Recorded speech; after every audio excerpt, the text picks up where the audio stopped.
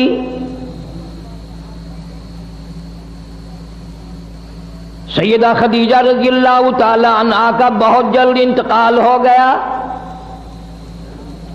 اسی سال میں حضرت ابو طالب کا بھی انتقال ہو گیا۔ مدنی کریم صلی اللہ تعالی علیہ وسلم پر اتنی پریشانی آئی، اتنا بوجھ آیا، آپ نے اس سال کا نام عام الحزن رکھ دیا، غم کا سال نام رکھ دیا۔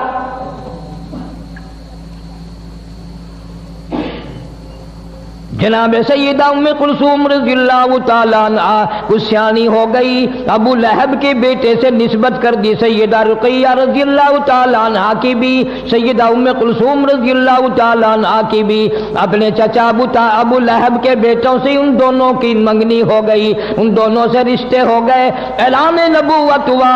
وہ چچا جس نے نبی پاک صلی اللہ تعالیٰ علیہ وسلم کی پیدائش پہ باندیاں آزاد کی، لونڈیاں آزاد کی، مٹھائی تقسیم کی، سارے مکے میں ادھم مچایا، اور دنیا والوں میرے یتیم بھتیجے کو دیکھو، آج کی بات میرے گھر میں چراغ جلانے کی کوئی ضرورت نہیں۔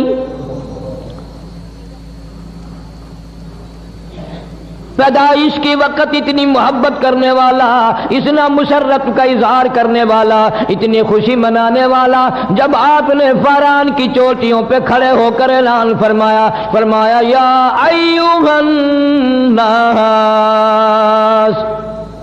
او لوگو قولوا لا الہ الا اللہ محمد الرسول اللہ، او لوگو کہو اللہ کے سوا کوئی حاجت روا نہیں، مشکل کشا نہیں، بیمار کو تندرستی دینے والا کوئی نہیں، اولاد دینے والا کوئی نہیں، اجاڑنے والا کوئی نہیں، بسانے والا کوئی نہیں، بادشاہ بنانے والا کوئی نہیں، بادشاہ کو اٹھا کر پھانسی کے تختے پہ لٹکا دینے والا اس کے سوا کوئی نہیں۔